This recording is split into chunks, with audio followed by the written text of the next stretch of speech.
You may be forgiven for not realizing that during the 1930s, a time where the soon-to-be theaters of the Second World War were in turmoil, that the island of Hispaniola was host to its own series of slaughters. Darker-skinned Haitians were targeted in racially motivated massacres committed by the Dominican Armed Forces and claimed the lives of anywhere from 4,000 to 30,000 men, women and children. Very often, the dismembered bodies were dumped in ravines and rivers to hide the death toll. The method of distinguishing between a Haitian and a Dominican centered on the pronunciation of the Spanish word for parsley, giving the massacre its moniker. In today's video, we will cover a brief history of the relationship between Haiti and the Dominican Republic, along with the rise of the Dominican dictator responsible for the massacre, Rafael Trujillo, and how so many were killed for little more than having darker skin and mispronouncing a word. It is perhaps helpful to start with how the island of Hispaniola was divided between the Dominican Republic and Haiti. It was home to the Taino people, who were conquered and enslaved by Christopher Columbus and the Spanish towards the end of the 15th century, and forced to toil in the sugar plantations or the gold mines. Soon enough, the Taino people were joined by African slaves, as almost 90% of the Taino would perish due to the harsh conditions and the arrival of smallpox. The island was hotly disputed until a settlement was reached between the French and Spanish, resulting in Hispaniola being divided into two, with the French-controlled San Domingue and Spanish-controlled Santo Domingo. The Spanish did engage in slavery, but there was a sizable population of freedmen who did mix and marry with the European settlers. It was also very common for Spanish men to marry and have children with Taino women. In time, Spanish settlers would favour the South Americas, largely leaving Hispaniola to the new inhabitants. By contrast, the French side was treated as a purely economic area, with around 90% of the population being African slaves overseen by a small separate European elite. These slaves worked the massive sugar plantations that dominated the landscape, many being worked to death in a few years of arriving on the island. Under such dire conditions and inspired by the French Revolution, a large number of slaves and former slaves formed militias to fight against their French colonial masters. The revolt would succeed, with the independent country of Haiti formed on the 1st of January 1804. The country was the first independent nation in the Caribbean, the second democracy in the Western Hemisphere, and the first black republic. Due to its origins as a slave settlement, it was largely shunned by the rest of the world. This war for independence destroyed much of the country's infrastructure and agricultural capabilities.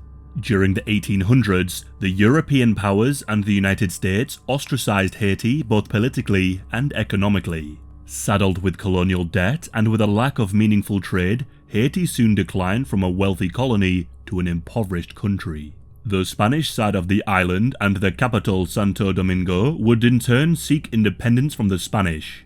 This would not last long, as the Haitians soon conquered and attempted to unite the entire island. This period of rule is regarded as little more than a military reign with ambitions to re-establish the export of cash crops. Constraints against Dominicans, such as the prohibition of the Spanish language and restrictions on property rights, would exacerbate the tensions between the two countries, with a series of conflicts, political instability, and economic turmoil that would continue for decades. A major shift would occur when in July of 1915, President Woodrow Wilson ordered US Marines to land on Haiti, following a potential rise of anti-American forces in the country. Within days, the Marines had control of the capital, in particular, seizing the banks. Martial law was soon enacted and a new pro-American Haitian president, Philippe Sudre Dati-Guinave, was installed. Whilst American occupation brought with it improvements to the infrastructure such as hospitals, schools and roads, most of it was built by unpaid Haitian workers. The Haitians who rebelled against the US occupation were subject to brutal repression, with many summarily executed. One prominent leader, Charlemagne Peralta, was lynched in 1919. His half-naked body was lashed to a door, draped over and left for all to see, though this only made him a martyr to the cause. It is against this backdrop that Rafael Trujillo could rise to prominence.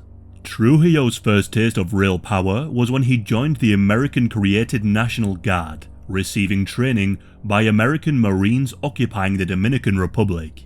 He quickly rose through the ranks, exploiting his position and authority to commit fraud, extort businesses, and commit SA against young girls. By the time the American forces left in 1924, Trujillo had risen to the head of the armed forces, and much of his criminal activity was swept under the rug. Working in secret with a rebel faction, Trujillo helped to overthrow President Horacio Vazquez in exchange for a chance to run for president. The elections were rigged and Trujillo received 99% of the vote, receiving more votes than there were actual voters. In 1930, he began his 31-year dictatorship and developed a massive cult of personality around him, even going as far as renaming mountains and cities after himself. His personally chosen title was the Great Benefactor of the Nation. But this bombast could be seen as a symptom of his own shame at his heritage. The dictator sought to hide his Haitian blood, his grandmother being Haitian. He often wore makeup to lighten his skin and despaired at his working-class background. By the 1930s, it was perfectly acceptable for Haitians and Dominicans to cross the borders between the two countries. Families merged and many people became bilingual, learning Dominican Spanish and Haitian, and this was fairly common along the borders. Trujillo first sought to prevent migration from Haiti, though the American sugar plantation owners who exploited Haitian labor resisted this policy from being implemented. Mass deportations and tighter border patrols did not yield the desired result. It was reported that on the 2nd of October 1937, while Trujillo was drunk at a party near the Massacre River, orders were given for the solution to the Haitian problem. On the Dominican border, Trujillo's soldiers along with civilians conscripted accosted anyone with darker skin in a bid to locate Haitians. As Dominicans could also have darker skin, a test was developed to ascertain a person's heritage. The detainee was asked to identify the parsley plants that were shown. In Spanish, the word for parsley is perejil. In the main Haitian language of Creole, a flat R sound is used, but in Dominican Spanish, the R is trilled and rolled off the tongue. The men, women, and even children who were identified or even merely suspected of being a Haitian would be arrested and taken to a secluded area of the Dominican countryside.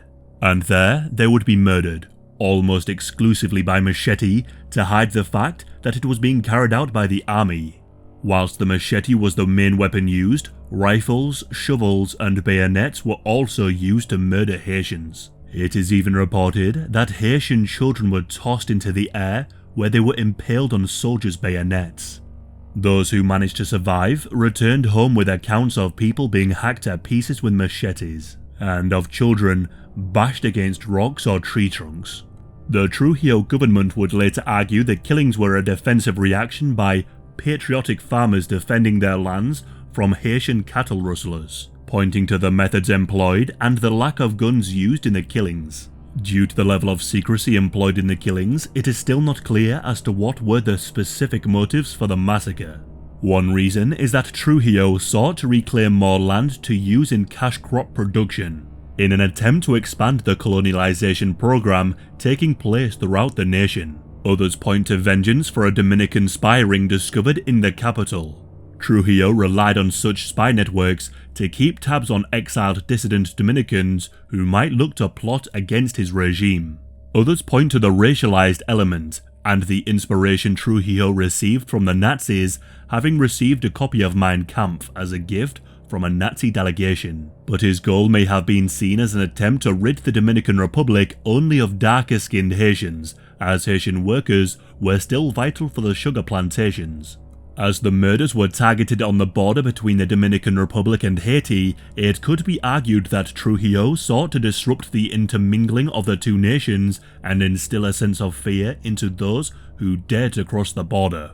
As much secrecy and lack of clarity exists for the motives, just as much exists as to the death toll. Estimates range from as low as 4,000 to as high as 30,000. Much of the killing was done in secluded areas, with the dismembered bodies dumped into the aptly named Massacre River, named for the Spanish massacre many years before. Many of the Haitian victims would have died without any official records, and often entire families were killed. What is rather strange about the massacres, however, is the justifications and demonization of Haitians came after the murders. It is usually the case that genocides follow a period of dehumanizing rhetoric and propaganda of the targeted peoples. But in the case of the Parsley Massacres, the inverse is true. Years of cooperation, history, and familial ties were now deemed incompatible with what it means to be a Dominican. However, Trujillo did focus on a racialized concept of Dominican national identity, based on the notion that the descendants of Spanish colonialism on their side of the island were more European and therefore superior to the largely African descendants of Haiti. The massacre was followed with state dogma of anti-Haitianism that redefined Haitians as adversaries of the Dominican Republic and as racially inferior. But due to years of intermingling and the permeable border between the two countries, it was virtually impossible to distinguish between Dominicans and Haitians, particularly those who lived on the borders. Many Haitians were bilingual, capable of speaking both Spanish and Creole. There is no doubt that countless darker-skinned Dominicans were massacred under the mistaken belief that they were Haitian. The focus on the linguistic differences was seen as the true litmus test as to one's nationality. Yet this was by no means a guarantee and just highlights the petty differences that would hold life in the balance.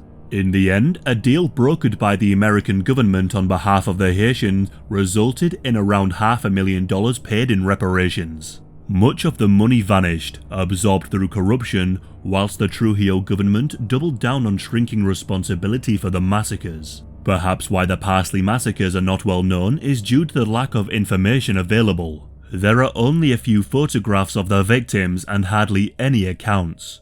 It is through the works of groups such as the Border of Lights that seeks to spread awareness of the massacres and reinforce the unity between the two countries. A link to the group's website will be in the description, which has a wealth of resources for those who wish to learn more. The Parsley Massacre highlights the depth that the power-hungry, the racially motivated, and the murderous will sink to find differences between two groups. In the case of the Dominicans and Haitians, far more united them, and as can be seen in Trujillo's case, it was very often blood and familial ties. Yet again in human history, something as minor as the pronunciation of a word can be seen as evidence of a difference or otherness worthy of death. Perhaps one day, such trivial differences will not result in bloodshed.